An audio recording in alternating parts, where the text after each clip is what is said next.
Haleluya, puji nama Tuhan. Shalom. Jumpa lagi dalam Sabda Sari kita hari ini. Dan kebenaran firman Tuhan yang akan saya sampaikan kepada kita terdapat di dalam kitab Kejadian pasal 4. Ya, Kejadian pasal 4 ayat 3 sampai dengan ayat yang keempat.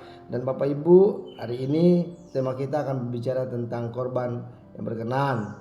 Bapak Ibu, mari kita akan membaca kebenaran firman Tuhan. Dalam ayat yang ketiga dikatakan, setelah beberapa waktu lamanya maka Kain mempersembahkan sebagian dari hasil tanah itu kepada Tuhan sebagai korban persembahan.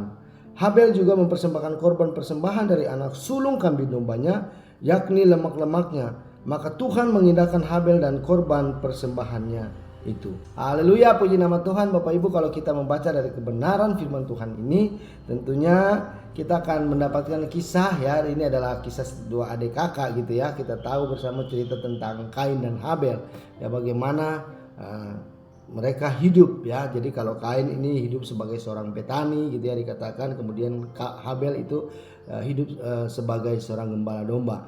Mereka adalah anak dari Adam dan Hawa dan mereka harus bekerja, ya. Setelah Adam dan Hawa jatuh ke dalam dosa, seperti dengan kita bekerja untuk mendapatkan hasil, kemudian bagaimana supaya kita dapat menghidupi kehidupan kita dan juga rumah tangga, ya. Kemudian di dalam kehidupan kita sehari-hari, pekerjaan itu menjadi hal yang harus kita kerjakan untuk menghidupi kehidupan kita.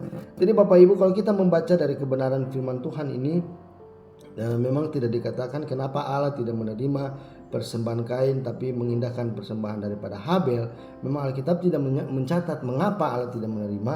Tapi kalau saudara membaca di dalam ayat yang kelima, ya, kalau kita membaca di dalam ayat yang kelima dikatakan, tetapi Kain dan korban persembahannya tidak diindahkannya, lalu hati Kain menjadi sangat panas dan mukanya muram. Bapak Ibu, di sini kita bisa melihat alasan mengapa Kain tidak diterima. Jadi kita tahu bahwa Kain itu memiliki hati yang kurang baik, ya, hati yang jahat. Bahkan kita melihat Alkitab mencatat bahwa persoalannya adalah masalah daripada sikap hati daripada Kain saat dia ingin memberi. Tentunya kita percaya bahwa Allah itu sudah mengenal Kain, bahkan Allah mengenal sikap hati setiap orang, gitu ya. Kalau kita melihat di dalam ayat yang seterusnya, bahkan Allah malah bertanya, kenapa mukamu menjadi muram, kenapa engkau tidak marah? Kalau sebagai orang seharusnya sih, ya, memang harus bertanya kepada Allah, kenapa Allah persembahan saya tidak diterima? Kalau seandainya memang tidak diterima, seharusnya memperbaiki hidupnya, mengkoreksi hatinya, mengkoreksi dirinya, minta ampun sama Tuhan sehingga Tuhan berkenan atas persembahan. Tapi dia malah marah, tambah marah, dia muram. Allah malah mengingatkan kepada kita, ketika engkau seperti itu maka dosa, gitu kan. Di dalam ayat yang ke-6 dikatakan firman Tuhan kepada Kain, mengapa hatimu panas dan mukamu muram? Apakah dalam ayat yang ke-7, apakah mukamu tidak akan berseri jika engkau berbuat baik? Tetapi jika engkau tidak berbuat baik dan dosa sudah mengintip di depan pintu, ia sangat menggoda engkau, tetapi engkau harus berkuasa atasnya. Artinya Allah sudah mengingatkan kepada Kain untuk supaya Kain jangan panas hati. Seharusnya malah dia bertanya, gitu kan. Tetapi kita melihat di sini bahkan Kain malah menjadi marah. Dia malah menjadi ganas hatinya. Oleh karena itu Allah sudah mengingatkan kepada Kain supaya tidak berbuat dosa, karena dosa sudah ngintip, gitu ya, dan dapat membunuh kehidupannya sendiri. Dan Bapak Ibu, saudara-saudara yang terkasih, kita percaya bahwa Allah adalah pribadi yang melihat hati Kain dan juga motivasi. Begitu juga dengan kehidupan kita. Allah mengenal setiap pribadi saudara dan saya. Apa yang saudara ingin persembahkan kepada Tuhan, apa yang saudara berikan kepada Tuhan.